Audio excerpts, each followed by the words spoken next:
ನಮಸ್ಕಾರ ಸ್ನೇಹಿತರೆ. ನಮಸ್ಕಾರ ಅಮರನಾಥ್ ಅವರೇ. ನಮಸ್ತೆ ಗುರುಗಳೇ.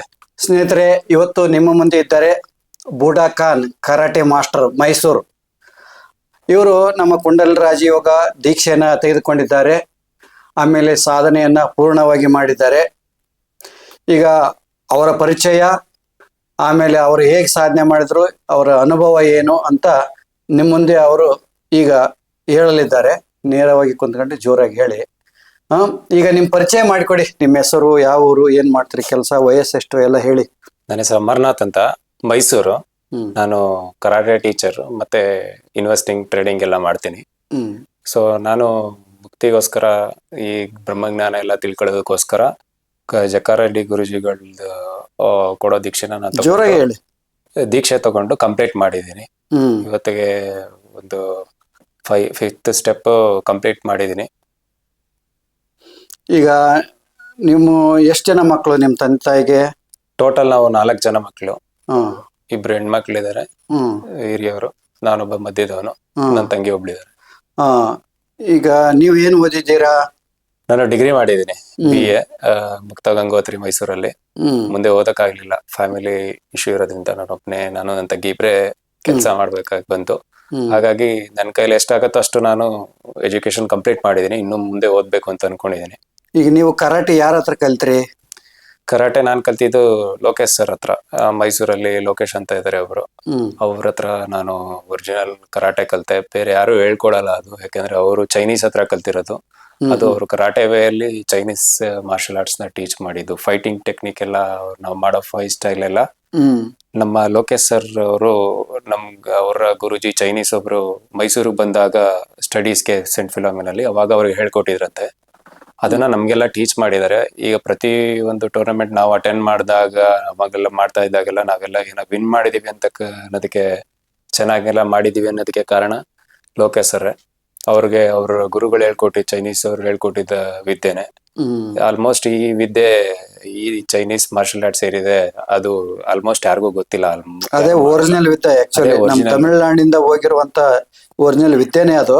ಬಟ್ ನಮ್ಮರಿಗೆ ಗೊತ್ತಿಲ್ಲ. ನಮ್ಮವ್ರಿಗೆ ಗೊತ್ತಿಲ್ಲ, ಯಾಕಂದ್ರೆ ಕಲಿಯೋದಕ್ಕೂ ಹೋಗಿಲ್ಲ. ಅದು ಬ್ರಿಟಿಷ್ ಕಾಲದಲ್ಲಿ ಮಾರ್ಷಲ್ ಆರ್ಟ್ಸ್ ಇದನ್ನೆಲ್ಲ ಬ್ಯಾನ್ ಮಾಡೋದಕ್ಕೆ ಮಾಡಿದಾಗ ಗುರುಕುಲ್ ಜೊತೆ ಈ ಕಲೆಗಳೆಲ್ಲ ಹೊರಟೋಯ್ತು. ಈಗ ಎಷ್ಟು ವರ್ಷ ನೀವು ಮಾಡಿದ್ದೀರಾ ಇದನ್ನೆಲ್ಲ ಪ್ರಾಕ್ಟೀಸ್? ಟೋಟಲ್ ನಾನು ಈ ಕರಾಟೆ ಪ್ರೊಫೆಷನ್ ಬಂದು ಒಂದು 18 ವರ್ಷ ಆಗ್ತಾ ಬರ್ತಿದೆ. ನಾನೊಂದು 12 ವರ್ಷ ಪ್ರಾಕ್ಟೀಸ್ ಮಾಡಿದ್ದೀನಿ ಲೋಕೇಶ್ ಸರ್ ಜೊತೆ. ಇವಾಗ ಕೋಚ್, ಇಂಡಿಪೆಂಡೆಂಟ್ ಕೋಚ್ ಆಗಿ ನಂದೇ ಓನ್ ಕ್ಲಾಸ್ ಮಾಡ್ತಾ ಇದ್ದೀನಿ. ಓನ್ ಕ್ಲಾಸ್ ಕಲಿಸ್ತಾ ಇದ್ದಾರೆ? ಮಕ್ಕಳಿಗೆ ಕಲಿಸ್ತಾ ಇದ್ದೀನಿ. ಮೈಸೂರಲ್ಲಿ ಎಲ್ಲಿ, ಯಾವ ನಗರ? ವಿಜಯನಗರ 4th ಸ್ಟೇಜ್ ಅಲ್ಲಿ ಇದೆ ನಂದು ಕರಾಟೆ ಕ್ಲಾಸ್. ವಿಜಯನಗರದಲ್ಲಿ ಅದೊಂದೇ ಕಡೆ ಸದ್ಯಕ್ಕಿದೆ. ಮುಂದೆ ಬ್ರಾಂಚ್ ಇಂಪ್ಲಿಮೆಂಟ್ ಮಾಡ್ಬೇಕು ಅಂತ ಅನ್ಕೊಂಡಿದ್ದೀನಿ. ಮುಂದೆ ಹೋಗ್ತಾ ಹೋಗ್ತಾ. ಈಗ ನಿಮ್ಗೆ ಈ ದೀಕ್ಷೆ ತಗೋಬೇಕು, ಸಾಧನೆ ಮಾಡ್ಬೇಕು ಅಂತ ಯಾಕೆ ಬಂತು, ಹೆಂಗ್ ಬಂತು? ಅದೇ, ನಾನು ಫಸ್ಟ್ ಉಪನಯನ ಸಂಸ್ಕಾರ ತರ ನಮ್ಮ ಕಡೆನು ಮಂಟೇಸ್ವಾಮಿ ಕಲ್ಚರ್ ಕಡೆಯಿಂದ ಬಂದಿರೋನು. ಸೊ ನಮ್ಗೆ ಉಪನಯನ ತರ ಕಬಡ್ಡಿ ಮಠದಲ್ಲಿ ನಮ್ಗೆ ಮಣಿ ಎಲ್ಲ ಹಾಕಿ ಸೇಮ್ ಉಪನಯನ ತರನೇ ಮಾಡ್ತಾರೆ.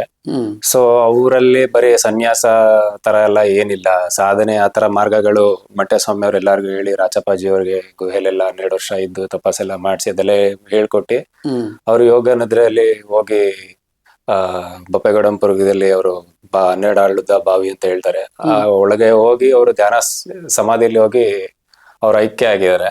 ಆ ಒಂದು ಕಲೆ ಯಾರಿಗೂ ಹೇಳ್ಕೊಟ್ಟಿಲ್ಲ. ಅಂದ್ರೆ ಪಬ್ಲಿಕ್ ಅಲ್ಲಿ, ಮಠದಲ್ಲೇ ಆಗ್ಲಿ ಎಲ್ಲೇ ಆಗ್ಲಿ ಅದು ಪಬ್ಲಿಕ್ ಇಲ್ಲ, ಅದು ಮೇನ್ ಇದೆಯೋ ಇಲ್ವೋ ಅಂತ ಗೊತ್ತಿಲ್ಲ.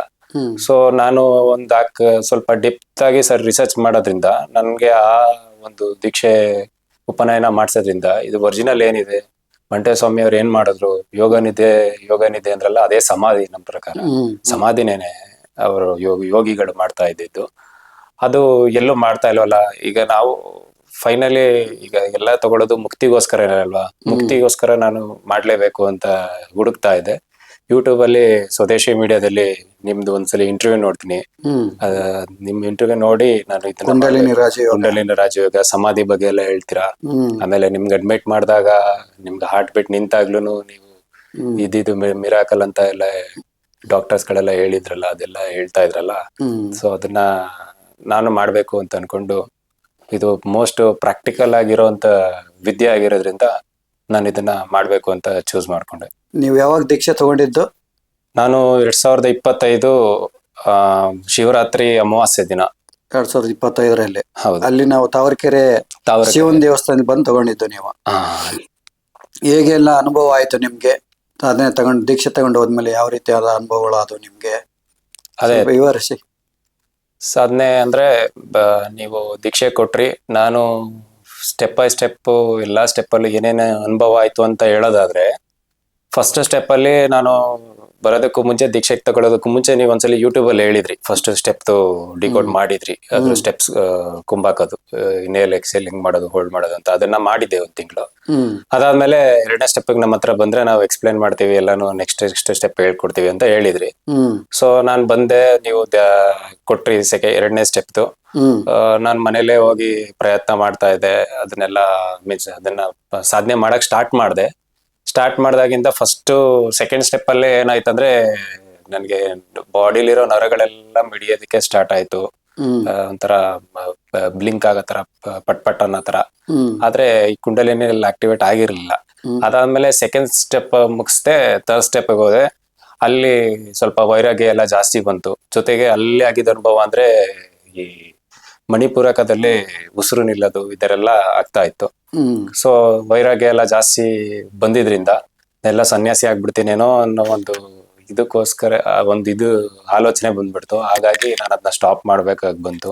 ಅದ್ರ ಜೊತೆಗೆ ಇನ್ನ ಬೇರೆ ತಪ್ಪಿಸ್ಕೊಳ್ಳೋದಕ್ಕೆ 108 ಕಾರಣಗಳು ಹುಡುಕ್ತು ಮನಸ್ಸು. ಸೊ ಅಲ್ಲಿ ಸ್ಟಾಪ್ ಮಾಡ್ಬಿಟ್ಟೆ. ಎಷ್ಟು ತಿಂಗಳ ಗ್ಯಾಪ್ ಕೊಟ್ರಿ? 6-7 ತಿಂಗಳು ಗ್ಯಾಪ್ ಕೊಟ್ಟಿದ್ದೀನಿ. ಇನ್ನು ಸ್ವಲ್ಪ ಜಾಸ್ತಿನೇ ಇದೆ, ಕ್ಯಾಲ್ಕುಲೇಟ್ ಮಾಡಿಲ್ಲ. ಇದೆ. ಅದಾದ್ಮೇಲೆ 2025 ಡಿಸೆಂಬರ್ ಅಲ್ಲಿ ಸ್ಟಾರ್ಟ್ ಮಾಡಿದೆ ಮತ್ತೆ. ಈ ಸಲ ಮಾಡ್ಲೇಬೇಕು ಅಂತ ಹಠ ಹಿಡಿದು ಮಾಡ್ಲೇಬೇಕು ಅಂತ ಪ್ರಯತ್ನ ಮಾಡಿ ಮಾಡ್ಲೇಬೇಕು ಅಂತಕ್ಕೆ ನಾನು ಹಠ ಹಿಡಿದು ಮಾಡಿದೆ. ಈಗ 5th ಸ್ಟೆಪ್ ಇವತ್ತಿಗೆ ಕಂಪ್ಲೀಟ್ ಆಗಿದೆ. ಅದಾದ್ಮೇಲೆ ಮತ್ತೆ ನಾನು ರೀಸ್ಟಾರ್ಟ್ ಮಾಡ್ಬೇಕಾದ್ರೆ ಎಗೇನ್ ಅವರು ನೀವು ಕೊಟ್ಟಿದ್ದು ಯಾವ್ದು 2nd ಸ್ಟೆಪ್ ಇಂದ ಕೊಟ್ಟಿದ್ರಲ್ಲ, ಅಲ್ಲಿಂದಾನೇ ಮತ್ತೆ ಸ್ಟಾರ್ಟ್ ಮಾಡಿದೆ. ಆದ್ರೆ ನಿಮ್ಗೆ ಹೇಳಿರ್ಲಿಲ್ಲ. 1-2 ಸ್ಟೆಪ್ ಆದ್ಮೇಲೆ ನಿಮ್ಗೆ ಹೇಳ್ದೆ. ಮತ್ತೆ 3rd ಸ್ಟೆಪ್ ಅಲ್ಲಿ ಇದೇ ತರ ಕಂಟಿನ್ಯೂ ಮಾಡ್ಕೊಂಡು ಹೋಗ್ತಾ ಇದ್ದೆ. ಅದಾದ್ಮೇಲೆ 4th ಸ್ಟೆಪ್ಗೆ ಬಂದಾಗ ಅಲ್ಲಿ ಈ ನಂದು ಕುಂಡಲಿನಿ ಆಕ್ಟಿವೇಟ್ ಆಗಕ್ಕೆ ಸ್ಟಾರ್ಟ್ ಆಯ್ತು. ಕುಂಡಲಿನಿ ಮೂಲಾಧಾರದಲ್ಲಿ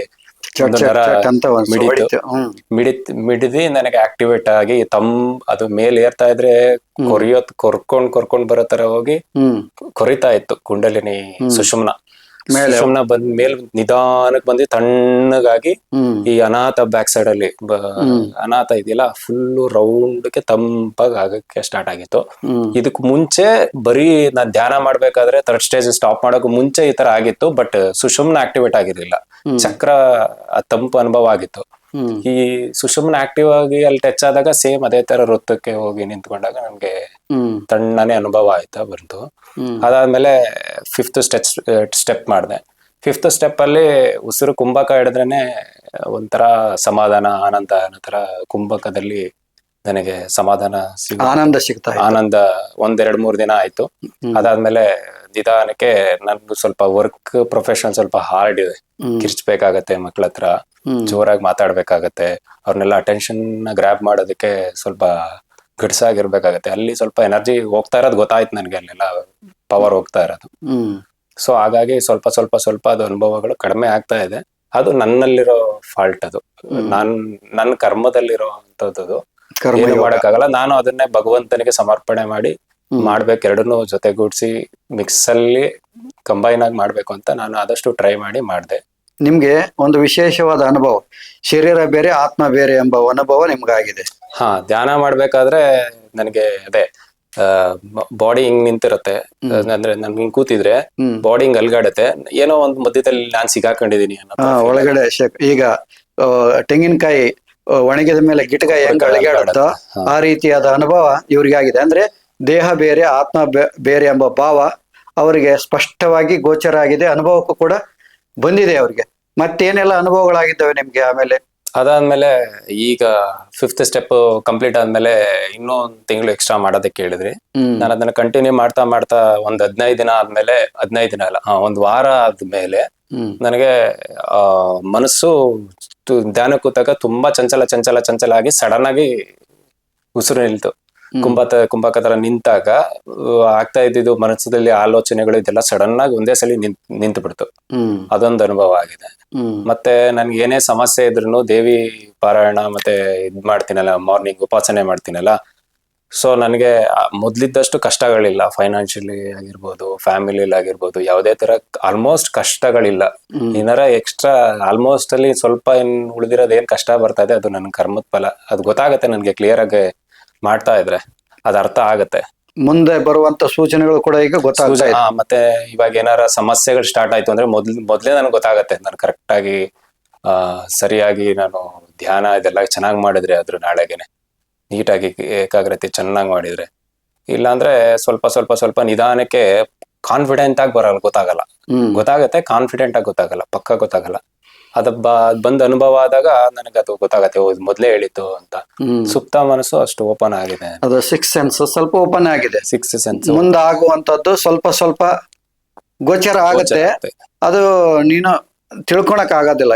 ಇದಕ್ಕೆ ಆಗ್ತಾ ಇದೆ ಅಂತ ಗೊತ್ತಾಗಲ್ಲ, ಆದ್ಮೇಲೆ ಗೊತ್ತಾಗ್ತಾ ಇದೆ. ಓ, ಇದು ಸಿಂಪ್ಟಮ್ಸ್ ಹಿಂಗ್ ತೋರಿಸಿತ್ತು ಇದಕ್ಕೆ ಅಂತಂದ ಆಮೇಲೆ ಗೊತ್ತಾಗ್ತಾ ಇದೆ. ಹೌದು. ಆಮೇಲೆ ಹೋಗ್ತಾ ಧ್ಯಾನದಲ್ಲಿ ಮುಂದೆ ಬರೆದು ನನ್ಗೆ ವಿಶುದ್ಧಿ ತನಕ ಇವಾಗ ಕುಂಡಲಿನಿ ಬರುತ್ತೆ. ವಿಶುದ್ಧಿ ನನಗೆ ಚಿಕ್ಕ ವಯಸ್ಸಿಂದನೂ ಗೊತ್ತಾಗ್ತಾ ಇತ್ತು. ನನಗೆ ವಿಶುದ್ಧಿ ಆಕ್ಟಿವೇಟ್ ಆಗ್ತಾ ಇತ್ತು. ಯಾರಾದ್ರೂನು ನೆನ್ಪು ಮಾಡ್ಕೊಂಡ್ರೆ, ನನ್ಗೆ ಏನಾದ್ರೆ ಕೆಟ್ಟದಾಗ ಅನ್ಕೊಂಡ್ರೆ ನನ್ಗೆ ಗೊತ್ತಾಗ್ತಿತ್ತು. ಅವ್ರ ಕಡೆ ನೋಡ್ಬಿಡ್ತಾ ಇದ್ದೆ ಅವಾಗ ಸಡನ್ ಆಗಿ. ಅದು ಏನೋ ಇರ್ಬೋದು, ನನ್ನಲ್ಲಿ ಏನೋ ಸೂಪರ್ ನ್ಯಾಚುರಲ್ ಪವರ್ ಅಂತ ಅನ್ಕೊಂಡಿದ್ದೆ. ಬಟ್ ಕುಂಡಲಿನಿ ಯೋಗಕ್ಕೆ ಬಂದಾಗ ನನ್ಗೆ ಗೊತ್ತಾಯ್ತು ಇದು ಕುಂಡಲಿನಿ ಆಕ್ಟಿವೇಟ್ ಆಗಿದೆ ನನಗೆ. ಆದ್ರೆ ಸುಷುಮ್ನ ಮುಖಾಂತರ ಎಲ್ಲಾನು ಒಂದೇ ಒಟ್ಟಿಗೆ ಆಕ್ಟಿವೇಟ್ ಆಗಿಲ್ಲ ಅವು ಸೀರಿಯಲ್ ಆಗಿ ಅಂತ ಅರ್ಥ ಆಯ್ತು. ಈ ಇದು ಬಂದಾಗ ಫೈನಲಿ ನನಗೆ ಇಲ್ಲಿ ತನಕ ಮೂಲಾಧಾರದಿಂದ ಹಿಡಿದು ಮಣಿಪುರಕ ತನಕ ಆಲ್ಮೋಸ್ಟ್ ಹಿಡಿತಾ ಇದೆ. ಈಗ ಧ್ಯಾನ ಮಾಡ್ತಾರಲ್ವಾ, ಬೇರೆ ಹೊರಗಡೆ ಧ್ಯಾನ ಮಾಡ್ತಾರಲ್ವಾ, ಅವ್ರಿಗೆ ಒಂದೇ ಸಲ ಇಲ್ಲಿ ಏನೋ ಸಿಂಪ್ಟಮ್ಸ್ ಆಗಿ ಹಿಂಗೇನೋ ಏರಿದಂಗಾಗಿ ಅನುಭವ ಆಗುತ್ತೆ. ಆದ್ರೆ ಸಾಧನೆ ಬಿಟ್ಟ ತಕ್ಷಣ ಕೆಳಗೆ ಇಳಿದು ಬಿಡುತ್ತೆ. ಅದು ಸಾಧನೆ ಬಿಟ್ಟ ತಕ್ಷಣ ಕೆಳಗೆ ಇಳಿದು ಬಿಡುತ್ತೆ. ನಮ್ದು ಹಂಗಲ್ಲ. ಕುಂಡಲ ರಾಜಯೋಗದಲ್ಲಿ ಹಂತವಾಗಿ ಪ್ರತಿಯೊಂದು ಚಕ್ರಗಳು ಆಕ್ಟಿವೇಶನ್ ಆಗ್ತವೆ. ಒಂದು ಸಲ ಆಕ್ಟಿವೇಶನ್ ಆಗಿದ್ವು ಪರ್ಮನೆಂಟ್ ಅದು. ಮತ್ತೆ ನೀವು ಕೆಳಗೆ ಇಳಿಯೋದಿಲ್ಲ. ಅವು ಕೆಳಗೆ ಇಳಿದ್ರು ನೀವು ಬ್ರಹ್ಮಚರ್ಯ ಪಾಲನೆ ಮಾಡ್ಕೊಂಡು ಮತ್ತೆ ಸಾಧನೆ ಮಾಡಿದ್ರೆ ಮತ್ತೆ ಮೇಲೆ ಹೋಗುತ್ತೆ, ಆಟೋಮೆಟಿಕ್ ಆಗಿ ಹೋಗುತ್ತೆ. ಇದೇ ವಿಶೇಷತೆ ನಮ್ಮಲ್ಲಿ.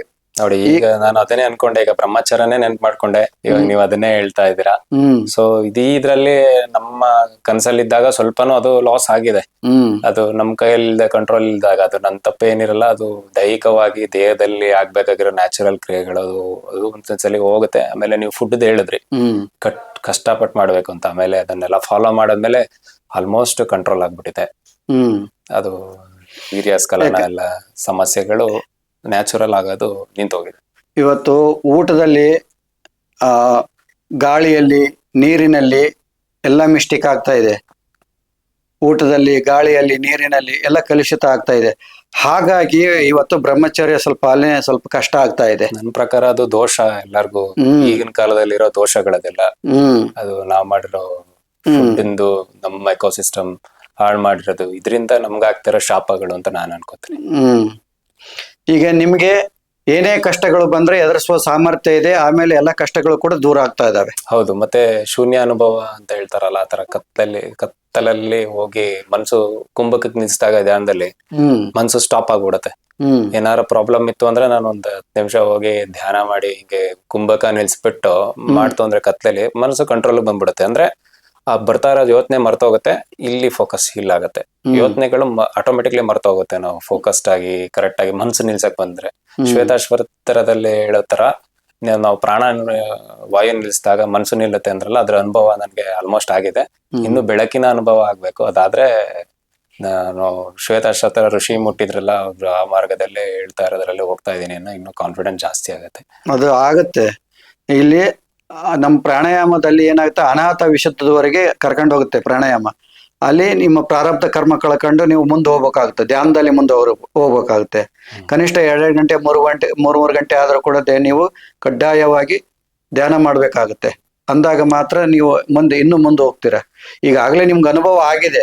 ಈಗ ಥರ್ಡ್ ಐಯಲ್ಲಿ ಹ್ಮ್. ಇರಿಬೆ ಅಡ್ಡಾಡ್ದಂಗೆ ಈ ರೀತಿ ಅನುಭವ ಆಗಿದೆ ನಿಮ್ಗೆ. ಹೌದು, ಮೊನ್ನೆ ಒಂದು 3-4 ಡೇಸ್ ಬ್ಯಾಕ್ ಆತರ ಆಯ್ತು. ಇಲ್ಲಿ ಇಲ್ಲಿ ಭ್ರುಕುಟಿ ಮಧ್ಯದಲ್ಲಿ ಈ ಭ್ರುಕುಟಿ ಪಾಯಿಂಟ್ ಇದೆಯಲ್ಲ, ಇಲ್ಲಿ ನರ ಮಿಡಿಯುತ್ತೆ. ಮತ್ತೆ ಸುತ್ತ ತಲೆ ಎಲ್ಲ ಟೈಟ್ ಆಗತ್ತೆ. ಅಂದ್ರೆ ಅದೇನ್ ಸಮಸ್ಯೆ ಕೊಡುವಂತದ್ದಲ್ಲ, ಅದೊಂಥರ ಜಿಮ್ ಅಂತ ಅನುಭವ ಅದು. ಮತ್ತೆ ಯಾವತ್ತಾದ್ರೂ ನಾನು ಊಟ ಮಾಡ್ದೇನೆ ಆಕ್ಟಿವಿಟೀಸ್ ಮಾಡ್ತಾ ಇದ್ರೆ ಆಕ್ಟಿವಿಟೀಸ್ ನನ್ಗೆ ಸುಸ್ತಾಗೋದೆಲ್ಲ ತೋರ್ಸಲ್ಲ. ಒಳಗಡೆಯಿಂದ ಈ ಸುಷುಮ್ನ ಏನಿದೆ ಅದ್ರ ಒಳಗಡೆಯಿಂದ ನನಗೆ ಎತ್ತಿ ಪುಷ್ ಮಾಡಿ ತಲೆನ ಗಟ್ಟಿಯಾಗಿ ಅಮ್ಕಿಡ್ಕತ್ತೆ. ಅದು ನೋವಾಗದಂತ ಅಂತಲ್ಲ, ಒಂದು ಅನುಭವ, ಸಮಾಧಾನ ಮಾಡೋ ತರ ಅದೇ ಆಟೋಮೇಟ್ ಮಾಡತ್ತೆ ಬಾಡಿನ. ನಿಮ್ಗೆ ಸಮಸ್ಯೆ ಕೊಡಬಾರ್ದು, ಫಿಸಿಕಲಿ ಕಷ್ಟ ಪಡ್ತಾ ಇದ್ರೆ ಇದಾಗತ್ತೆ. ಮತ್ತೆ ನಾನ್ ಬಂದಾಗ ಇಲ್ಲಿ ಮಾರ್ನಿಂಗ್ ಮೈಸೂರಿಂದ ಬಂದೆ. ಮತ್ತೆ ನಾನು ಮಧ್ಯಾಹ್ನ 12-1 ಗಂಟೆ ಆಯ್ತು ಇಲ್ಲಿ ಬರೋದಕ್ಕೆ. ಅಲ್ಲಿ ತನಕ ನನ್ಗೆ ಹೊಟ್ಟೆ ಹಶ್ವೇ ಆಗ್ಲಿಲ್ಲ. ಪ್ರಾಣವಾಯುಲಿ ಹಿಂಗ್ ಉಸಿರು ಹೇಳ್ಕೊಂಡ್ರೆ ನನ್ಗೆ ಏನೋ ಫೀಲೇ ಆಗ್ತಿಲ್ಲ ಊಟ ಮಾಡ್ಬೇಕು ಅಂತ. ಅದು ಪ್ರಾಣವಾಯುನೇ ನಿನ್ಗೆ ಊಟ ಆಗ್ಬಿಟ್ಟಿದೆ ಈಗ. ಅದು ಮತ್ತೆ ಏನು ಫಿಸಿಕಲ್ ಎಕ್ಸರ್ಸೈಸ್ ಏನಾರ ಮಾಡಕ್ ಹೇಳ್ತು ಅಂದ್ರೆ ಎಲ್ಲಾರ್ಕಿಂತ ಬೇಗ ಮಾಡ್ತಾ ಇರ್ತೀನಿ. ಬ್ರಹ್ಮಚರ್ಯದ್ದು ನಾನು ಫಸ್ಟ್ ಎಲ್ಲ ಕೇಳ್ತಾ ಇದ್ದೆ, ಹಾಗ್ ಪವರ್ ಇರುತ್ತೆ ಈಗ ಪವರ್ ಇರುತ್ತೆ ಅಂತ. ನಾನು ಇದೆಲ್ಲ ಸುಮ್ನೆ ಏನೋ ಹೇಳ್ತಾರೆ ಅಂತ ಅನ್ಕೊಂಡಿದ್ದೆ. ಈಗ ನಂಗೆ ಸ್ವತಃ ಅನುಭವ ಆಗೋದ್ರಿಂದ ನನಗೆ ಇವಾಗ ಅರಿವಾಗ್ತಾ ಇದೆ ಅದ್ರದ್ದು ಶಕ್ತಿ ಏನಂತ. ಬ್ರಹ್ಮಚರ್ಯ ಮಹತ್ವ ಏನಂತ ಅರ್ಥ ಆಗ್ತಾ ಇದೆ. ಅದನ್ನ ಪ್ರಾಕ್ಟಿಕಲ್ ಆಗಿ ಅನುಭವಿಸಿದೀನಿ. ಈಗ ಇಂದ್ರಿಯಗಳು ಅಂತೂ ನಿಗ್ರಹ ಆಗಿದ್ದಾವೆ, ಮನಸ್ಸು ಒಂದು ಹಂತದಲ್ಲಿ ನಿಗ್ರಹಕ್ಕೆ ಬಂದಿದೆ. ಮೊದಲಿಗಿಂತೂ ಈಗಂತೂ ಮನಸ್ಸು ಅದೇ ಶಾಂತಿಯಿಂದ ಇದೆ. ಫಸ್ಟ್ ಅವಾಗೆಲ್ಲ ಸಿಡಿಕ್ಬೇಕು ಅನ್ನಿಸ್ತಾ ಇತ್ತು, ಕಂಟ್ರೋಲ್ ಮಾಡ್ಕೋತಾ ಇದ್ದೆ. ಬಟ್ ನಾವು ಹೊರಗಡೆಯಿಂದ ಕಂಟ್ರೋಲ್ ಮಾಡ್ಕೊಳ್ಳೋದೇ ಬೇರೆ, ಒಳಗಡೆಯಿಂದ ಕಂಟ್ರೋಲ್ ಮಾಡ್ಕೊಳ್ಳೋದೇ ಬೇರೆ. ಅವಾಗೆಲ್ಲ ಕ್ರೌರ್ಯ ಜಾಸ್ತಿ ಇತ್ತು. ಇವಾಗ ಸ್ವಲ್ಪ ನಾವ್ ಏನೇ ಆಕ್ಟಿವಿಟೀಸ್ ಮಾಡಿದ್ರೆ, ಮಾರ್ಷಲ್ ಆರ್ಟ್ಸ್ ಮಾಡಿದ್ರೆ ಶೌರ್ಯದಿಂದ ಮಾಡಿ ತೋರಿಸ್ಬೇಕು. ನಮ್ಮ ಎಲ್ಲಾ ಆಕ್ಟಿವಿಟೀಸ್ನ ಕ್ರೌರ್ಯ ಬರಬಾರ್ದು, ಒಂದು ಒಳ್ಳೆ ಮಾರ್ಗದಲ್ಲಿ ತೋರಿಸ್ಬೇಕು ಅನ್ನೋದು ಗೊತ್ತಾಗ್ತಾ ಇದೆ. ಹಿಂಸೆ ಮಾರ್ಗದಲ್ಲಿ ಹೋಗ್ಬಾರ್ದು ಅನ್ನೋದು ಗೊತ್ತಾಗ್ತಾ ಇದೆ. ಹಿಂಸೆ ಮಾರ್ಗ ಅಂದ್ರೆ ನಮ್ಮನ್ನ ನಾವು ಪ್ರೊಟೆಕ್ಷನ್ ಮಾಡ್ಕೊಳ್ಳೋದು ಹಿಂಸೆ ಅಲ್ಲ, ಅದು ಒಂದು ಒಳ್ಳೇದೇನೆ. ಅದ್ ಅರ್ಥ ಆಗ್ತಾ ಇದೆ. ನಮ್ಮನ್ನ ನಾವು ಪ್ರೊಟೆಕ್ಟ್ ಮಾಡ್ಕೊಳ್ಳೋದಕ್ಕೋಸ್ಕರ ನಾವು ಏನ್ ಇದ್ ಮಾಡೋರು ಏನ್ ಸಮಸ್ಯೆ ಅಲ್ಲ ಅನ್ನೋದ್ರ ಗೊತ್ತಾಗ್ತಾ ಇದೆ. ಆ ಟೈಮಲ್ಲಿ ನಾವು ಕ್ರೌರ್ಯಕ್ಕೂ ಹೋಗಕ್ ಬಿಡಲ್ಲ. ಅದು ಪಾಠ ಕಲಿಸ್ಬೇಕು. ಅವ್ರ ಆಕ್ಷನ್ಗೆ, ಅವ್ರ ಕ್ರಿಯೆಗೆ ನಮ್ಮ ಪ್ರತಿಕ್ರಿಯೆ ಅದಕ್ಕೆ ಅವ್ರೇನ್ ಮಾಡ್ತಾರೋ ಕ್ರಿಯೆ ಅದಕ್ಕೆ ಒಂದು ಡಬಲ್ ಆಗೇ ಇರುತ್ತೆ. ಈಗ ನಮ್ಮ ಹತ್ರ ದೀಕ್ಷೆ ತಗೊಳಕಿನ ಮೊದಲಿಗೂ ಈಗ ನೋಡಿದ್ರೆ ಎಷ್ಟೋ ಅಜಗಜಾಂತರ ವ್ಯತ್ಯಾಸ, ನಿಮ್ಮಲ್ಲಿ ಆಗಿರೋ ಬದಲಾವಣೆ ನಿಮಗೆ ಸ್ಪಷ್ಟವಾಗಿ ಕಾಣ್ತಾ ಇದೆ. ಹೌದು. ಮತ್ತೆ ಪ್ರಾಣಾಯಾಮ ಎಲ್ಲ ಮಾಡ್ಬೇಕಾದ್ರೆ ತುಂಬಾ ಬಾಡಿಲಿ ವೆಯ್ಟ್ ಕಡಿಮೆ ಆಗಿದೆ. ಅಲ್ಲೆಲ್ಲ ನೋಡಿ ಎಲ್ಲ ಸಣ್ಣ ಆಗ್ಬಿಟ್ಟಿದೀನಿ ಅಂತ ಎಲ್ಲ ಹೇಳ್ತಾ ಇದ್ದಾರೆ. ಕನಿಷ್ಠ ಒಂದು 15 ಕೆಜಿ ಕಮ್ಮಿ ಆಗಿದೆ. ಆಲ್ಮೋಸ್ಟ್ ಕಡಿಮೆ ಆಗಿದ್ದೀನಿ. ಬೇವರು ತುಂಬಾ ಪ್ರಾಣಾಯಾಮ ಎಲ್ಲ ಮಾಡ್ಬೇಕಾದ್ರೆ ತುಂಬಾ ಬೇವರು ಬರ್ತಾ ಇತ್ತು. ಈ 4 ಸ್ಟೇಜ್ ಮತ್ತೆ 5 ಸ್ಟೇಜ್ ಅಲ್ಲಿ ಹೆವಿ ಬೇವರು ಬರ್ತಾ ಇತ್ತು, ಫುಲ್ ಒದ್ದೆ ಆಗೋಷ್ಟು. ಆದ್ರೂ ನಾವು ಅದು ತುಂಬಾ ಸುಲಭನೂ ಅಲ್ಲ ಪ್ರಾಣಾಯಾಮ ಅನ್ನೋದು, ತುಂಬಾ ಕಷ್ಟನೂ ಅಲ್ಲ. ಪ್ರಯತ್ನ ಯಾರು ಮಾಡ್ತಾರೆ ಅವ್ರಿಗೆ ಮಾತ್ರ ಸಿಗುವಂತ ಫಲ ಸಿಗುವಂತ ಒಂದು ಮಾರ್ಗ ಇದು. ಸೊ ಅದನ್ನ ನಾನು ಟ್ರೈ ಮಾಡಿ ರೀಚ್ ಮಾಡಿದೀನಿ ಅಂತ ಹೇಳ್ಕೊತೀನಿ. ನಾನು ಅನೇಕ ವಿಡಿಯೋದಲ್ಲಿ ಹೇಳಿದೀನಿ, 6 ತಿಂಗಳಲ್ಲಿ ನಿಮ್ಗೆ ಚಾಲೆಂಜ್ ಮಾಡಿ ಹೇಳ್ತೀನಿ, 6 ತಿಂಗಳಲ್ಲಿ ನಿಮ್ಗೆ ಅನುಭವ ಮಾಡಿ ತೋರಿಸ್ತೀನಿ ಅಂತಂದು ನಾನು ಚಾಲೆಂಜ್ ಮಾಡಿ ಹೇಳಿದ್ದೀನಿ ಎಷ್ಟೋ ವಿಡಿಯೋದಲ್ಲಿ ಅಲ್ವಾ.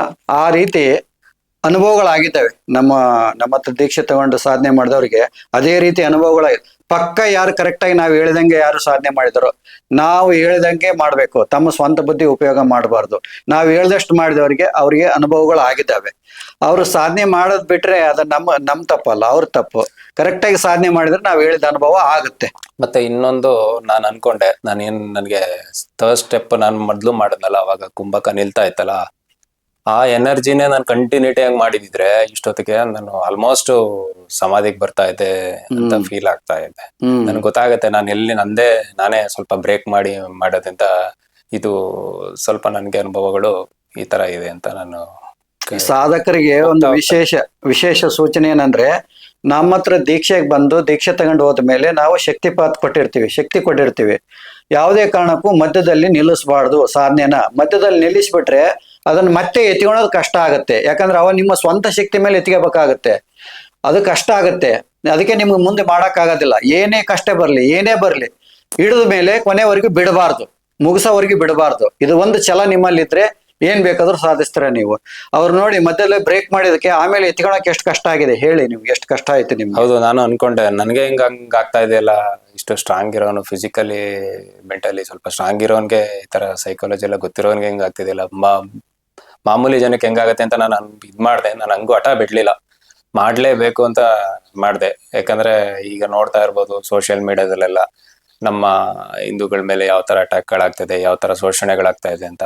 ಫಸ್ಟ್ ಅದನ್ನೆಲ್ಲ ತಡಿಬೇಕು ಅಂದ್ರೆ ಫಸ್ಟ್ ನಾನು ಎಲ್ಲಾನು ಜ್ಞಾನ ತಿಳ್ಕೊಬೇಕು. ನಾನ್ ಫಸ್ಟ್ ಚೇಂಜ್ ಆದ್ರೆ, ನಾನ್ ಫಸ್ಟ್ ಎಲ್ಲ ತಿಳ್ಕೊಂಡಿದ್ರೆ ಎಲ್ಲಾರ್ಗು ಹೇಳ್ಬೋದಲ್ಲ, ನಾನು ಇದನ್ನ ಮಾಡ್ಲೇಬೇಕು ಅಂತ ಮಾಡೋದಕ್ಕೆ ಮತ್ತೆ ಕಮ್ ಬ್ಯಾಕ್ ಆಗಿ ಮತ್ತೆ ಟ್ರೈ ಮಾಡಿದೆ. ರಮಣ ಮಹರ್ಷಿಗಳ ಹತ್ರ ಒಬ್ರು ಬರ್ತಾರೆ, ಕೇಳ್ತಾರೆ, ನಾನು ಸಮಾಜಕ್ಕೆ ಏನಾದ್ರು ಮಾಡ್ಬೇಕಂತ ಇದ್ದೀನಿ, ಏನ್ ಮಾಡ್ಬೇಕು ನೀವು ಹೇಳಿ ಅಂತ ಕೇಳ್ತಾರೆ.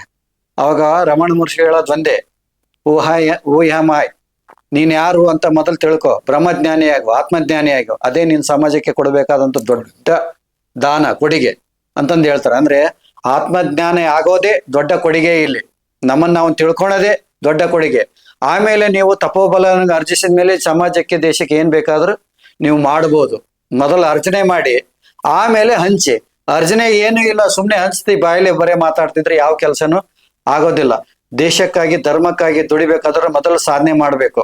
ಇಲ್ಲಿವರೆಗೂ ನಮ್ಮ ದೇಶದಲ್ಲಿ ಮಹಾನ್ ವ್ಯಕ್ತಿಗಳಾಗಿ ಹೋಗಿದ್ರು, ಅವರೆಲ್ಲ ಶಕ್ತಿ ಸಂಪಾದನೆ ಮಾಡಿ ಹಂಚಿ ಹೋಗಿದ್ದಾರೆ ಈ ಜಗತ್ತಿಗೆ. ರಾಮಕೃಷ್ಣ ಪರಮಹಂಸರಂತರಾಗಿರ್ಬೋದು, ವಿವೇಕಾನಂದರಾಗಿರ್ಬೋದು, ರಮಣ ಮಹರ್ಷಿಗಳು ಅಂತವ್ರು ಆಗಿರ್ಬೋದು, ಅನೇಕ ಮಹಾತ್ಮರು, ಒಬ್ರಲ್ಲ ಇಬ್ರಲ್ಲ, ಸಾಯಿಬಾಬಾ ಅಂತವ್ರು ಆಗಿರ್ಬೋದು, ಅವರೆಲ್ಲ ತಪಸ್ಸು ಮಾಡಿ ಸಾಧನೆ ಮಾಡಿ ಗಳಿಸಿದ್ರು, ಆಮೇಲೆ ಜಗತ್ತಿಗೆ ಹಂಚಿಕೊಟ್ಟು ಹೋಗಿದ್ದಾರೆ. ಹಾಗೆ ನೀವು ಜಗತ್ತಿಗೆ ಏನಾದ್ರೂ ಕೊಡ್ಬೇಕು ಅಂತ ಇದ್ರೆ ಮೊದಲು ಸಾಧನೆ ಮಾಡಬೇಕು, ತಪಸ್ಸನ್ನ ಅರ್ಜನೆ ಮಾಡ್ಬೇಕು, ಗಳಿಸ್ಕೋಬೇಕು, ಆಮೇಲೆ ಹಂಚಬೇಕು. ಏನೇ ಇಲ್ಲದೆ ಸುಮ್ಮನೆ ಬಾಯಿ ಬಂದಾಗ ಮಾತಾಡ್ತಾ ಇದ್ರೆ ಏನು ಪ್ರಯೋಜನ ಇಲ್ಲ. ಬಾಯಲ್ಲಿ ಮಾತಾಡಿದ್ರೆ ಯಾವ ಕೆಲಸನೂ ಆಗೋದಿಲ್ಲ, ಬಾಯಿ ಮಾತಿನಿಂದ ಯಾವ ಕೆಲಸ ಆಗೋದಿಲ್ಲ. ನೀವು ಸಾಧನೆ ಮಾಡಿದ್ರೆ ಮಾತ್ರ ಏನಾದ್ರೂ ಆಗಕ್ ಸಾಧ್ಯ ಅಲ್ವಾ? ಹೌದು ಗುರುಗಳೇ. ಈಗ ಯಾಕಂದ್ರೆ ನನ್ನ ಹಿಂದೂ ಸನಾತನ ಧರ್ಮದ ಬಗ್ಗೆ, ಸನಾತನ ಧರ್ಮದ ಧಾರ್ಮಿಕವಾಗಿ ಬದುಕೋದು ಅಂದ್ರೆ ಒಂದೇ, ದೇಶಕ್ಕಾಗಿ ಬದುಕೋದು ಅಂದ್ರೂ ಒಂದೇ.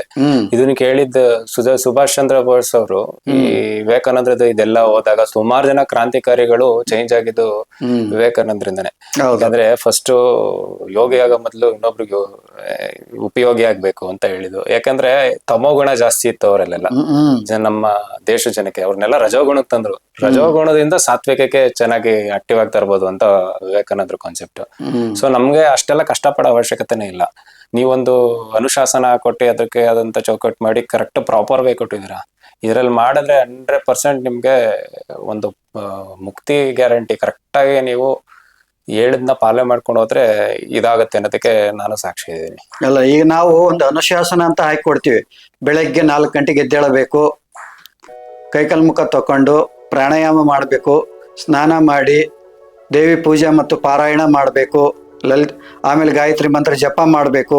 ಇದೆಲ್ಲ ನಾವು ಹೇಳಿದ್ವಿ. ಕುಂತ್ಕೊಂಡ್ರು, ನಿಂತ್ಕೊಂಡ್ರು, ಎದ್ರು, ಮಲಗಿದ್ರು, ಗಾಯತ್ರಿ ಜಪ ಮಾಡ್ತಾ ಇರಬೇಕು. ನೀವು ಜಾಬ್ ಮಾಡ್ತಾ ಇದ್ರು, ಎಲ್ಲಿ ಹೋಗ್ತಾ ಇದ್ರು, ಬರ್ತಾ ಇದ್ರು, ಗಾಯತ್ರಿ ಜಪ ಮಾಡ್ತಾ ಇರಬೇಕು.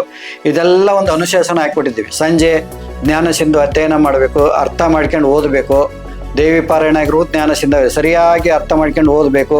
ಶ್ವಾಸದ ಮೇಲೆ ಗಮನ ಇಟ್ಟು ಅರ್ಧ ಗಂಟೆ, ಮುಕ್ಕಾಲು ಗಂಟೆ, 1 ಗಂಟೆ, 2 ಗಂಟೆ, 3 ಗಂಟೆ ಧ್ಯಾನ ಮಾಡೋದನ್ನ ಅಭ್ಯಾಸ ಮಾಡಬೇಕು. ಇದೆಲ್ಲ ನೀವು ಕರೆಕ್ಟಾಗಿ ಪ್ರಾಪರ್ ಆಗಿ ನಾವು ತಿಳಿಸ್ಕೊಟ್ಟಿದ್ದೇವೆ, ಹಿಂಗೆ ಮಾಡ್ಬೇಕು, ಹಿಂಗೆ ಮಾಡ್ಬೇಕಂತದ್ದು. ಇದನ್ನ ನಿರಂತರ ನೀವು ಮಾಡ್ಕೊಂತ ಹೋದ್ರೆ ಅದು ನಿಮ್ಗೆ ಅಭ್ಯಾಸ ಆಗಿಬಿಡುತ್ತೆ. ಅದು ಏನು ಸ್ಪೆಷಲ್ ಅನ್ಸೋದಿಲ್ಲ ನಿಮ್ಗೆ, ಅದೇ ಅಭ್ಯಾಸ ಆಗಿಬಿಡುತ್ತೆ. ಅವಾಗ ಚಿತ್ತವೃತ್ತಿ ನಿರೋಧ ಅಂಬೋದು ಆಟೋಮೆಟಿಕಲಿ ನಿಮ್ಮಲ್ಲಿ ಆಗುವಂಥದ್ದು. ಅದು ಆಟೋಮೆಟಿಕ್. ಈಗ ಅಧ್ಯಾತ್ಮ ಅಂದ್ರೆ ಹೊರಗಡೆ ಪರಿವರ್ತನೆ ಅಲ್ಲ. ಅಧ್ಯಾತ್ಮ ಅಂಬೋದು ನಮ್ಮ ಒಳಗಡೆಯಿಂದ ಆಗುವಂತ ಬದಲಾವಣೆ, ಪರಿವರ್ತನೆನೇ ಅಧ್ಯಾತ್ಮ. ನಾವು ಚೇಂಜ್ ಆಗ್ಬೇಕು, ಒಳಗಡೆಯಿಂದ ಚೇಂಜ್ ಆಗ್ಬೇಕು, ಆತ್ಮ ಬಲಿಷ್ಠ ಆಗ್ಬೇಕು, ಬುದ್ಧಿ ಬಲಿಷ್ಠ ಆಗ್ಬೇಕು, ಮನಸ್ಸು ಬಲಿಷ್ಠ ಆಗ್ಬೇಕು. ಭಯ ಅಂದ್ರೆ ಏನೋ ಗೊತ್ತಾಗಬಾರ್ದು, ಹೆದರ್ಬಾರ್ದು, ಯಾರಿಗೂ ಹೆದರ್ಬಾರ್ದು. ಆ ಒಂದು ಸಾಮರ್ಥ್ಯ, ಆ ಒಂದಿದು ಈ ಸಾಧನೆ ಮಾಡೋದ್ರ ಮೂಲಕ ನಿಮ್ಗೆ ಆಟೋಮೆಟಿಕ್ ಬರುತ್ತೆ. ಅಷ್ಟೇ ಅಲ್ಲ, ಏಕಾಗ್ರತೆ ಸಿದ್ಧಿ ಆಗುತ್ತೆ.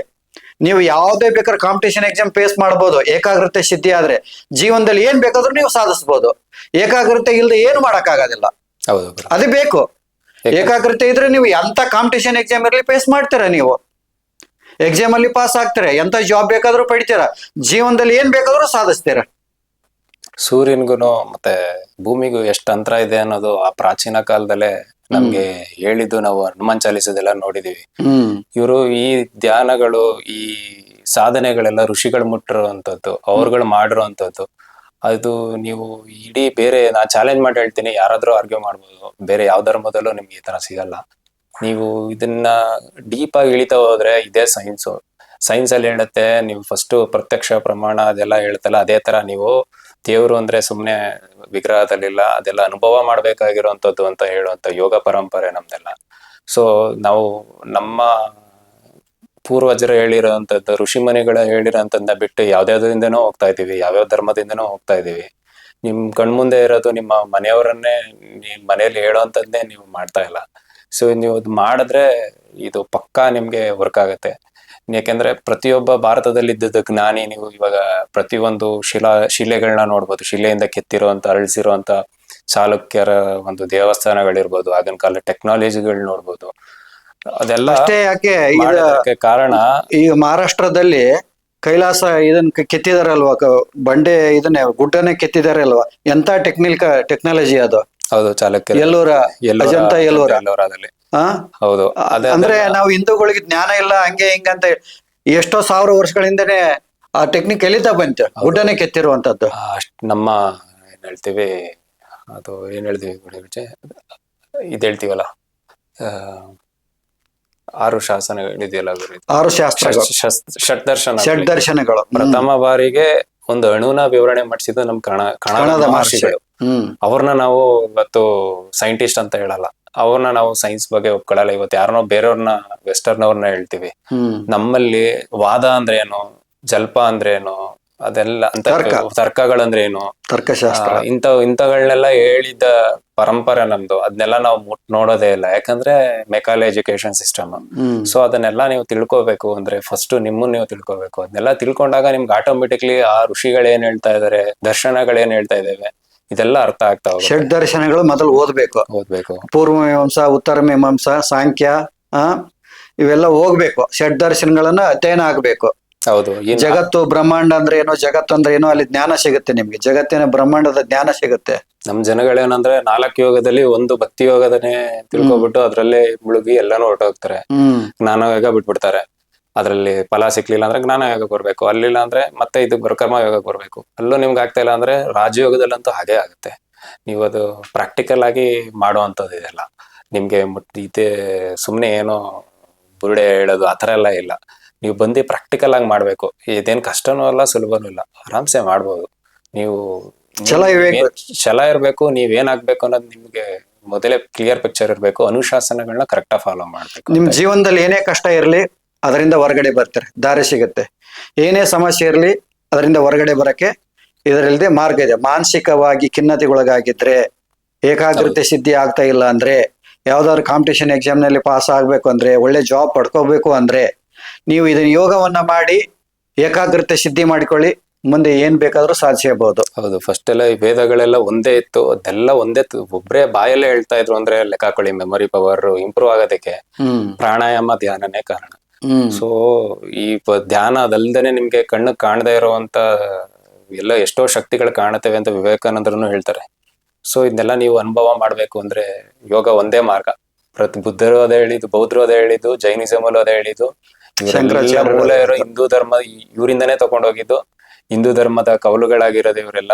ಸೊ ಮೂಲ ಇದ್ರಲ್ಲೇ ನಿಮ್ಗೆಲ್ಲ ಗೊತ್ತಾಗತ್ತೆ.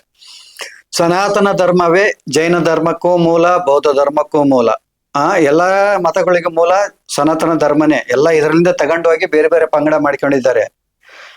ಸನಾತನ ಧರ್ಮ ಎಲ್ಲದಕ್ಕೂ ಮೂಲ ಬುನಾದಿ, ಅದು ಬಿಟ್ಟು ಬೇರೆ ಏನು ಇಲ್ಲ. ಹೌದು, ಯಾಕಂದ್ರೆ ಎಲ್ಲಾ ನ್ಯೂಸ್ ಅಲ್ಲೆಲ್ಲ ನಾವು ಕೇಳ್ತಾ ಇರ್ತೀವಿ ಸನಾತನ ಧರ್ಮನ ಹಾಳು ಮಾಡ್ಬಿಡ್ಬೇಕು ಅಂದ್ರೆ.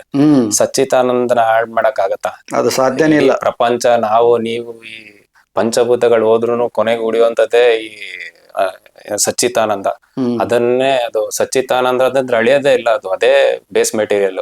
ಸೈನ್ಸ್ ಹೇಳೋದೇನಂತ, ಈಗ ಒಂದು ವಸ್ತುನ ಸೃಷ್ಟಿ ಮಾಡಕ್ ಹೋಗಲ್ಲ, ನಾಶನೂ ಮಾಡಕ್ ಆಗಲ್ಲ, ಅದನ್ನ ಪರಿವರ್ತನೆ ಮಾಡ್ಬೋದು ಅಂತ ಹೇಳ್ತಾರೆ. ಸೊ ಹಿಂದೂ ಧರ್ಮ ನೀವು ಹಳೆದಾಗಿ ಹಿಂದೆ ಹೋದಾಗ್ಲೂ ನಿಮ್ಗೆ ಅರ್ಥ ಆಗೋದು ಅದೇನೆ. ಏನಂದ್ರೆ ನೀವು ಜನ್ಮಾಂತರಗಳನ್ನ ಹೇಳ್ತಾರಲ್ವಾ, ಅದು ಏನಂದ್ರೆ ನೀವು ಒಂದು ಆತ್ಮನ ಚೇಂಜಸ್ ಮಾಡ್ಬೋದು ಹೊರತು ಅದನ್ನ ನಾಶನೂ ಮಾಡಕ್ ಆಗಲ್ಲ.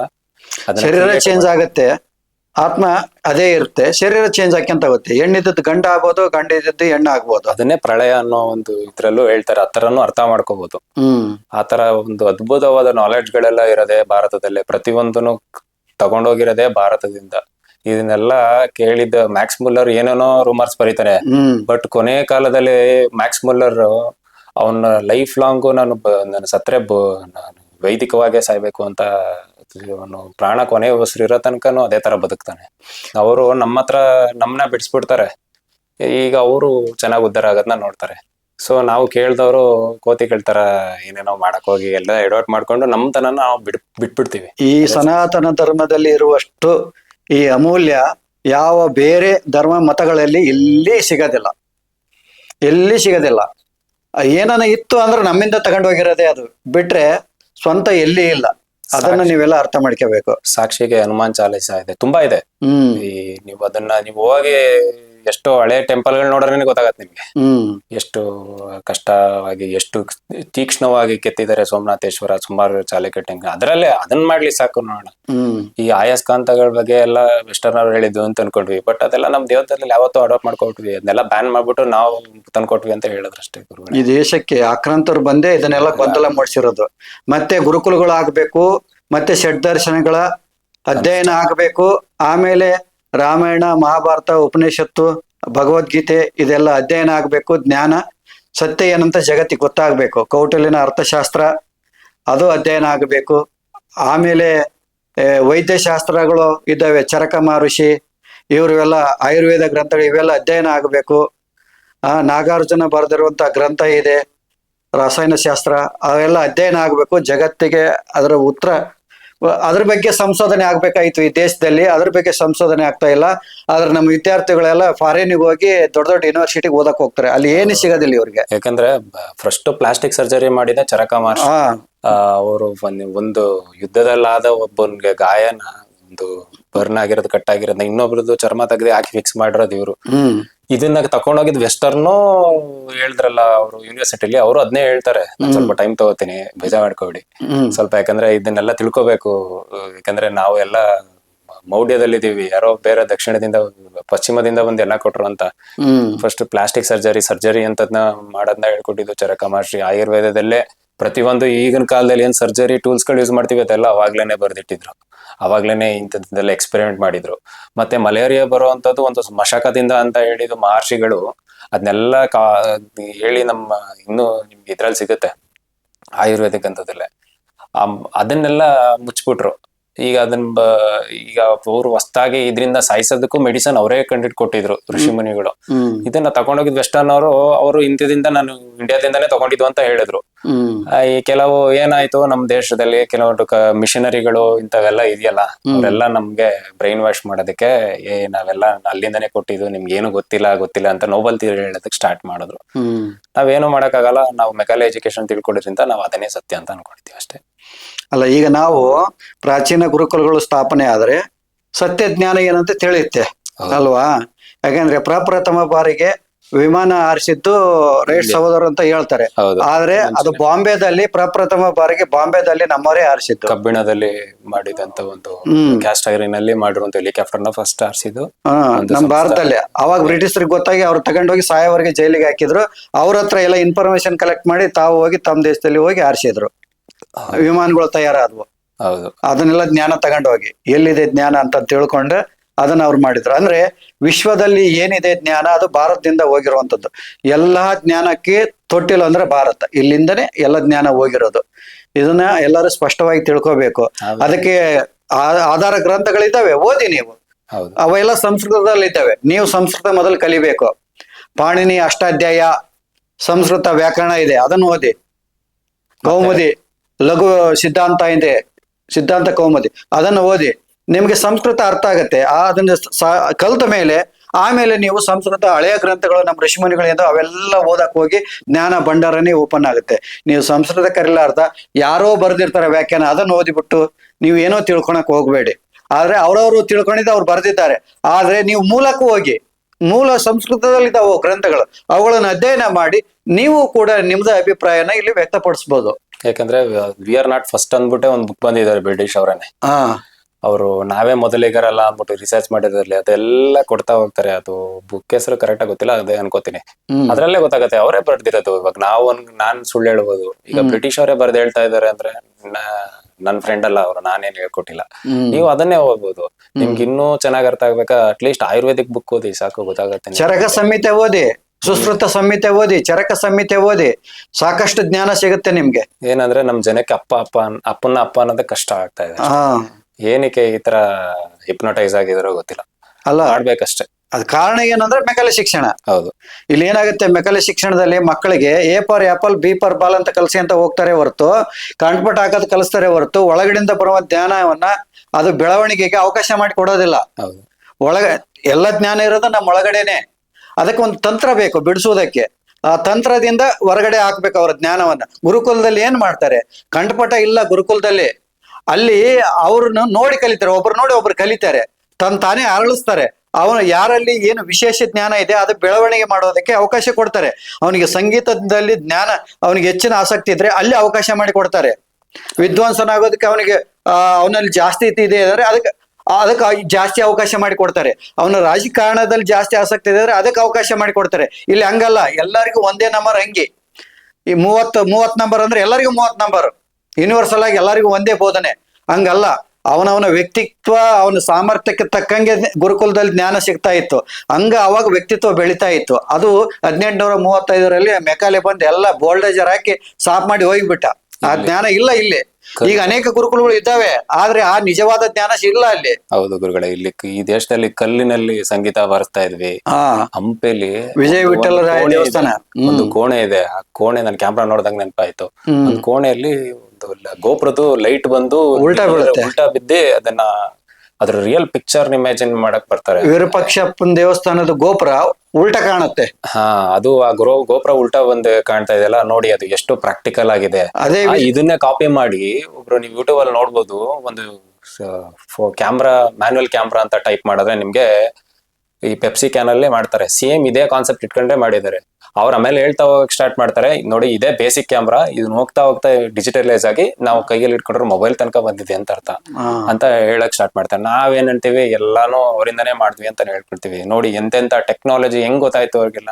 ಅವರೆಲ್ಲ ಧ್ಯಾನದಲ್ಲಿ ತಲ್ಲೀನರಾಗಿ ಈ ಕಾಣದ ಶಕ್ತಿಗಳನ್ನೆಲ್ಲ ನೋಡೋದಕ್ಕೆ ಸ್ಟಾರ್ಟ್ ಆಗಿ ಅವ್ರಿಗೆ ಒಂದು IQ ಲೆವೆಲ್ ಚೆನ್ನಾಗಿ ಬರೋದಕ್ಕೆ ನಾನು ಯಾವಾಗ್ಲೂ ಹೇಳ್ತಿರ್ತೀನಿ, ನಿಮ್ ಕಣ್ಣಿಗೆ ಕಾಣೋದು 25%, ಕಾಣದೇ ಇರೋದು ಇನ್ನು 75% ಇದೆ. ಅದನ್ನ ಯಾವಾಗ್ಲೂ ಹೇಳ್ತಾ ಇರ್ತೀನಿ ನಾನು. ಇನ್ನು 75% ಕಾಣದೇ ಇರುವಂತದ್ದಿದೆ, ಅದನ್ನ ನೋಡಿ ಪ್ರಯತ್ನ ಮಾಡಿ. ಸಾಧಕರ ಜೊತೆಗೆ ಹೋಗ್ಬೇಕು, ಸಾಧಕರ ಜೊತೆ ಕುಂದ್ರಬೇಕು, ಅವ್ರ ಜೊತೆ ಕಾಲಹರಣ ಮಾಡ್ಬೇಕು, ಸಾವಾಸ ಮಾಡ್ಬೇಕು. ಅವಾಗ ನಿಮ್ಗೆ ಅದು ಸಿಗತ್ತೆ. ನಾವು ಪಬ್ಗೆ ಹೋದ್ವಿ, ಯಾವ್ದೋ ಒಂದು ಇದಕ್ಕೆ ಹೋದ್ವಿ, ಅಲ್ಲಿ ಅದೆಲ್ಲ ಸಿಗೋದಿಲ್ಲ. ಹೌದು ಗುರುಗಳೇ, ಅವಾಗಿನ ಕಾಲದಲ್ಲೆಲ್ಲ ಏನಂದ್ರೆ ಈ ಧರ್ಮ ಅರ್ಥ ಕಾಮ ಮೋಕ್ಷಗಳಲ್ಲೇ ಹೋಗ್ತಾ ಇದ್ರು. ನೋಡಿ, ಚಿನ್ನ ಬೆಳ್ಳಿನೆಲ್ಲ ನಾವು ರೋಡಲ್ಲಿ ಮಾರ್ತಾ ಇದ್ವಿ. ಎಂತ ಪರಂಪರೆ ಇತ್ತು. ನಾವು ಸಿಂಧು ನಾಗರಿಕತೆಯಲ್ಲಿ ಎಲ್ಲ ಯುರೋಪ್ ಬೇರೆ ನಾಗರಿಕತೆಯವ್ರ ಜೊತೆ ಎಲ್ಲ ಕಮ್ಯುನಿಕೇಟ್ ಮಾಡಿ ಅವಾಗ ಹತ್ತಿ ಬಟ್ಟೆ ಎಲ್ಲ ಎಕ್ಸ್ಪೋರ್ಟ್ ಮಾಡ್ತಾ ಇದ್ವಿ. ಅವಾಗ ಆರ್ಯರ್ ಬಂದು ಏನೇನೋ ಹೊಡೆದಾಕ್ಬಿಟ್ರು ಅಂತ ಏನೇನೋ ಸುಳ್ಳು ಹೇಳ್ತಾರೆ. ಬಟ್ ಅವಾಗಿನ ಕಾಲದಲ್ಲೇ ಯಜ್ಞಕುಂಡಗಳೆಲ್ಲ ಇತ್ತು. ಎಲ್ಲ ಇನ್ನೂ ಇದೆ. ಅದ್ರ ಕಡ್ಡಿಪೆಟ್ಟಿಗೆ ಬರ್ತಲ್ವ, ಮಾಡ್ತಾರೆ. ಕಡ್ಡಿಪೆಟ್ಟಿ ಬಾಕ್ಸ್ ಬರ್ತಲ್ವ, ಒಂದು ಸೀರೆಯನ್ನ ಆ ಬಾಕ್ಸ್ ಅಲ್ಲಿ ಇಟ್ಟು, ಅಷ್ಟೇ ಬಾಕ್ಸ್ ಅಲ್ಲಿ ಒಂದು ಸೀರೆಯನ್ನ ಅವಾಗ ರಫ್ತು ಮಾಡ್ತಾ ಇದ್ರು ನಮ್ಮ ದೇಶದವರು. ನಮ್ಮ ದೇಶ ಆ ತಂತ್ರಜ್ಞಾನ ಇತ್ತು ನಮ್ಮಲ್ಲಿ. ಹಿಸ್ಟ್ರಿ ಇದೆ, ಎಕನಾಮಿಕ್ಸ್ ಇದೆ, ಪೊಲಿಟಿಕಲ್ ಸೈನ್ಸ್ ಇದೆ. ಏನ್ ಬೇಕು ಏನಿಲ್ಲ, ಏನಿದೆಯಲ್ಲ, ಏನಿಲ್ಲ ಅಂತ ಕೇಳಿ, ಎಲ್ಲ ಇದೆ. ಆದ್ರೆ ಅದರ ಅನ್ವೇಷಣೆ ಆಗ್ಬೇಕಾಗಿದೆ, ಅದರ ರಿಸರ್ಚ್ ಆಗ್ಬೇಕಾಗಿದೆ. ಅದನ್ನು ನಮ್ಮ ಪ್ರತಿಯೊಬ್ರು ನೋಡ್ತಾ ಇರೋರು, ಮಾಡ್ತಾ ಇರೋರು ಪ್ರತಿಯೊಬ್ಬರಿದ್ದ ಜವಾಬ್ದಾರಿ. ಅದನ್ನೆಲ್ಲ ಇದ್ ಮಾಡಿ ಅದನ್ನೆಲ್ಲ ರಿಸರ್ಚ್ ಮಾಡಿ, ಈಗ ನಿಮ್ಮ ಜವಾಬ್ದಾರಿ. ನಾನೇ ಈಗ 8-10 ವರ್ಷದಿಂದ ಗುರುಕುಲದ ಬಗ್ಗೆ ರಿಸರ್ಚ್ ಮಾಡ್ತಾ ಇದ್ದೀನಿ. ಎಲ್ಲ ಗುರುಕುಲಗಳಿಗೂ ವಿಸಿಟ್ ಕೊಡ್ತಾ ಇದ್ದೀನಿ. ಅಲ್ಲಿ ಏನ್ ಕಲಿಸ್ತಾರ. ಆದ್ರೆ ಇನ್ನೂ ಪ್ರಾಚೀನವಾದದ್ದು ಇನ್ನೂ ಸಿಗ್ತಾ ಇಲ್ಲ. ಈಗಿನ ಗುರುಕುಲಗಳು ಎಲ್ಲಿ ಸಿಗ್ತಾ ಇಲ್ಲ. ಫಸ್ಟ್ ಸಂಸ್ಕೃತ ಕಲಿತು ಷಡ್ದರ್ಶನಗಳು ಕಲಿಬೇಕು ಮೊದಲು. ಷಡ್ದರ್ಶನ, ಆಮೇಲೆ ಭಗವದ್ಗೀತೆ, ಉಪನಿಷತ್ತು, ಬ್ರಹ್ಮಸೂತ್ರ, ರಾಮಾಯಣ ಮಹಾಭಾರತ, ಆಮೇಲೆ ಪುರಾಣ, ಇವೆಲ್ಲ ಹೋಗ್ಬೇಕಾಗತ್ತೆ. ಹೌದು, ಕನಿಷ್ಠ 12 ವರ್ಷ ಬೇಕಾಗತ್ತೆ ಅದಕ್ಕೆಲ್ಲ ಕಲಿಯೋದಕ್ಕೆ. ಹೌದು, ಆ ಜ್ಞಾನ ಇಲ್ಲಿ ಇಲ್ಲ, ಯಾವ ಗುರುಕುಲದಲ್ಲಿ ಇಲ್ಲ. ಹೌದು, ಆಳವಾದ ಜ್ಞಾನ ಇಲ್ಲಿ ಮಕ್ಕಳಿಗೆ ಸಿಗ್ತಾ ಇಲ್ಲ. ಅದನ್ನ ನಾನು ಅನ್ವೇಷಣೆ ಮಾಡ್ತಾ ಇದ್ದೀನಿ. ಒಂದಾದ್ರೂ ಈ ಭಾರತದಲ್ಲಿ ಒಂದಾದ್ರೂ ಆ ಪ್ರಾಚೀನ ಗುರುಕುಲ ತರ ಒಂದಾದ್ರೂ ಸ್ಥಾಪನೆ ಮಾಡ್ಬೇಕಂಬುದೇ ನನ್ನ ಉದ್ದೇಶ.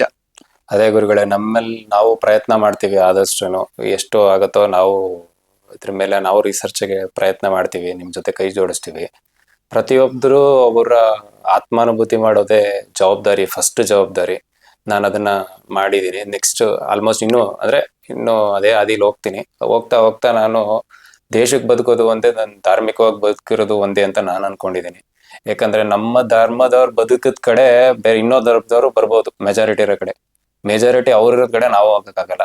ಅಂದ್ರೆ ಏನರ್ಥ, ನಾನು ಧಾರ್ಮಿಕವಾಗಿ ಹಿಂದೂ ಆಗಿ ಒಂದ್ ಸನಾತನವಾಗಿ ಬದುಕ್ತೀನಿ ಅಂದ್ರೆ ಅರ್ಥ ದೇಶಕ್ಕೋಸ್ಕರ ಬದುಕ್ತೀನಿ ಅನ್ನೋದಂತ ಅರ್ಥ. ನೀವು ಪ್ರತಿಯೊಬ್ಬರೂ ಹೋಗಿ ನಾವು ಹಿಂದೂಗಳನ್ನ ಕೇಳಿ ಫಸ್ಟ್ ನಿಮ್ಗೆ ಕಾನ್ಸ್ಟಿಟ್ಯೂಷನ್ ಮುಖ್ಯನಾ ಧರ್ಮ ಮುಖ್ಯನಾ ಅಂತ ಕೇಳಿದ್ರೆ ಒಂದು ಕಾನ್ಸ್ಟಿಟ್ಯೂಷನ್ ಅಂತ ಹೇಳ್ತಾನೆ. ಸೆಕ್ಯುಲರ್ ಆಗ್ತಾ ಇದ್ದಾರೆ. ಕಾನ್ಸ್ಟಿಟ್ಯೂಷನ್ ಮುಖ್ಯ ಅಂತ ಹೇಳ್ತಾರೆ. ಅಂದ್ರೆ ಬೇರೆಯವ್ರ ಧರ್ಮಕ್ಕೆ ಕೇಳಿದಾಗ ಏನಂತಾರೆ, ನಮ್ಗೆ ಫಸ್ಟ್ ನಮ್ ಧರ್ಮಗಂತ್ರನೇ ಮುಖ್ಯ ಅಂತಾನೆ ಕೇಳ್ತಾರೆ. ಇರ್ಲಿ ಸಂತೋಷ, ಇರ್ಲಿ ಬೇಡ, ನಾನು ಹೇಳಿದ್ದು ಕಾನ್ಸ್ಟಿಟ್ಯೂಷನ್ ಒಳ್ಳೇದೇನೆ, ಬಟ್ ನೀವು ಮಾಡ್ಬೇಕಾಗಿರೋ ಜವಾಬ್ದಾರಿ ಇನ್ನೂ ಇದೆಯಲ್ಲ. ನಿಮ್ ತಂದೆ ನಿಮ್ಮ ಆನ್ಸಿಸ್ಟರ್ಸ್ ಗಳ ಬಗ್ಗೆ ಇನ್ನೂ ತಿಳ್ಕೊಳ್ಳೋದು ಬಹಳ ಇದೆಯಲ್ಲ. ಅದು ಯಾವಾಗ ಮಾಡ್ತೀರಾ? ಬರೀ ದೈಹಿಕ ಸುಖ ಪ್ರಾಪಂಚಿಕ ಸುಖದಲ್ಲೇ ಉಳ್ಕೊಬಿಟ್ರೆ ಇದನ್ನೆಲ್ಲ ಮಾಡೋದು ಯಾವಾಗ? ಜ್ಞಾನಿಗಳದ್ದು ಯಾವಾಗ? ಮತ್ತೆ ವಿವೇಕಾನಂದ್ರ ಅದನ್ನೇ ಹೇಳ್ತಾರೆ, ಇಂದು most intellectual race should come from India ಅಂತ. ಈಗ ಏನೇ ಬೌದ್ಧಿಕವಾಗಿ ಇಡೀ ಪ್ರಪಂಚ ಆಳೋದಕ್ಕೆ ಕೆಪಾಸಿಟಿ ಇರೋದು ಬರೀ ಹಿಂದೂಗ್ ಮಾತ್ರ ಅಂತ. ಸೊ ನಾವು ಇವಾಗಿನ ಕಾಲದಲ್ಲಿ ಎಲ್ಲಿ ಉಳ್ಕೋತಾ ಇದೀವಿ? ತುಂಬಾ ಎಲ್ಲ ಹಿಂದೆ ಉಳ್ಕೋತಾ ಇದೀವಿ ಇಂಥ ಜ್ಞಾನಗಳನ್ನ ಪಡೆಯೋದಕ್ಕೆ. ಹಾಗಾಗಿ ಎಲ್ರು ಈ ಯಾರ್ಯಾರು ದೀಕ್ಷೆ ತಗೊಂಡಿದ್ದೀರಾ ಅವರೆಲ್ಲ ಇದನ್ನ ಸ್ಟಾಪ್ ಮಾಡ್ದೇನೆ ಕಂಟಿನ್ಯೂ ಮಾಡಿದ್ರೆ ತುಂಬಾ ಬೆನಿಫಿಟ್ ಇದೆ ಅಂತ ಹೇಳೋದಕ್ಕೆ ಇಷ್ಟಪಡ್ತೀನಿ. ಈಗ ನಿಮ್ದು ಫೋನ್ ನಂಬರ್ ಹಾಕ್ತೀವಿ, ಯಾರಾದ್ರೂ ಫೋನ್ ಮಾಡಿದ್ರೆ ಅವ್ರಿಗೆ ಮಾರ್ಗದರ್ಶನ ಮಾಡಿ. ಈಗ ಯಾರು ಅರ್ಧಕ್ಕೆ ನಿಂತ್ಕೊಂಡಿದ್ದಾರಲ್ಲ ಅವ್ರಿಗೆ ಏನಾದ್ರು ಹೇಳೋದಿದ್ರೆ ಹೇಳಿ. ಅದೇ ಒಂದು ಶ್ಲೋಕ ಇದೆ, ಯೇಷಾಂನ ವಿದ್ಯಾ ನ ತಪೋ ನ ಜ್ಞಾನಂ ನ ಶೀಲಂ ನ ಗುಣೋದ ನ ಧರ್ಮ ತೇ ಮೃತ್ಯು ಲೋಕೆ ಭುವಿ ಭಾರಭೂತೆ ಮನುಷ್ಯ ರೂಪೇಣ ಮೃಗಾಶ್ಚರಂತೆ ಅಂತ. ಅಂದ್ರೆ ಯಾವ ವ್ಯಕ್ತಿಯಲ್ಲಿ ಜ್ಞಾನ ತಪಸ್ಸು ಶೀಲಗಳಿಲ್ಲ, ಒಂದು ಧರ್ಮ ಇಲ್ಲ, ಆ ವ್ಯಕ್ತಿ ಭೂಮಿಗೂ ಭಾರ, ಮೃತ್ಯು ಲೋಕಕ್ಕೂ ದಂಡ ಅಂತ ಅರ್ಥ. ಸೊ ವಿಜ್ಞಾನ ಏನ್ ಹೇಳುತ್ತೆ, ಅಮೀಬದಿಂದ ಮನುಷ್ಯ ಹೆಂಗಾದ ಅನ್ನೋದನ್ನ ಎಕ್ಸ್ಪ್ಲೇನ್ ಮಾಡುತ್ತೆ. ಅದೇ ನಮ್ಮ ಹಿಂದೂಯಿಸಮ್ ಏನ್ ಹೇಳ್ತೇವೆ, ನಮ್ಮ ಸನಾತನ ಶಾಸ್ತ್ರಗಳೇನ್ ಹೇಳ್ತವೆ, ನಮ್ಮ ಗ್ರಂಥಗಳೇನ್ ಹೇಳ್ತವೆ, ನೀನು ಆ ಮನುಷ್ಯನಿಂದ, ಆ ಮೃಗದಂತಿರೋ ಮನುಷ್ಯನಿಂದ ನೀನು ಬುದ್ಧ ಆಗೋದು ಹೇಗೆ, ನೀನು ಒಬ್ಬ ವಿವೇಕಾನಂದ ಆಗೋದು ಹೇಗೆ ಅನ್ನೋದನ್ನ ಹೇಳ್ತೇವೆ. ಅದನ್ನ ನಮ್ಗೆ ಬೇಕಾಗೇ ಇಲ್ಲ. ಇವಾಗ ನೀವು ಅದನ್ನ ಆಗ್ಬೇಕು, ಆಗ್ಲಿಲ್ಲ ಅಂದ್ರೆ ತುಂಬಾ ಕಷ್ಟ ಆಗತ್ತೆ. ಏನು ನಾನು ಆಗ್ಲೇ ಹೇಳ್ದಂಗೆ ಈ ಯೋಗ ಏನ್ ಅಷ್ಟು ಕಷ್ಟನೂ ಇಲ್ಲ, ಸುಲಭನೂ ಇಲ್ಲ. ನೀವು ಪ್ರಯತ್ನ ಪಟ್ರೆ ಮಾತ್ರ ನಿಮ್ಗೆ ಕೈಗೆ ಒಲಿಯುವಂಥದ್ದು. ಸೊ ಯಾರು ಬಿಡಬೇಡಿ. ನಿಮ್ಗೆ ಎಷ್ಟೋ ವರ್ಷ ಜನ್ಮದ ಕರ್ಮಗಳು ತಡೆದಿದ್ವು, ಇವಾಗ ಗುರುಗಳ ಹತ್ರ ಬಂದಿದ್ದೀರಾ ಅಂದ್ರೆ ನಿಮ್ಗೆ ಅದೆಲ್ಲ ಕರ್ಮಗಳು ಹೊಡೆದಿ ಮತ್ತೆ ಹೋಗಿದೆ ಅಂತ. ಮತ್ತೆ ಇದನ್ನ ಕಂಟಿನ್ಯೂ ಮಾಡ್ಕೊಂಡು ಹೋದ್ರೆ ನೀವು ಈ ನೀವು ಧಾರ್ಮಿಕವಾಗಿ ಬದುಕೋದು ಒಂದೇ, ದೇಶಕ್ಕೋಸ್ಕರ ಅದು ಬದುಕೋದು ಒಂದೇ ಅಂತ ಹೇಳೋದಕ್ಕೆ ಇಷ್ಟಪಡ್ತೀನಿ. ಪ್ರಯತ್ನ ಬಿಡಬಾರ್ದು. ಇಲ್ಲಿವರೆಗೆ ಮೈಸೂರಿಂದ ಇಲ್ಲಿವರೆಗೆ ಬಂದು ನಮ್ಮ ಯೂಟ್ಯೂಬ್ ಚಾನಲ್ ಸಂದರ್ಶನ ಕೊಟ್ಟಿದ್ದೀರಾ. ಗುರುಕುಲಕ್ಕೆ ಬಂದು ತುಂಬಾ ಧನ್ಯವಾದಗಳು. ನಮಸ್ಕಾರ. ನಮಸ್ತೆ.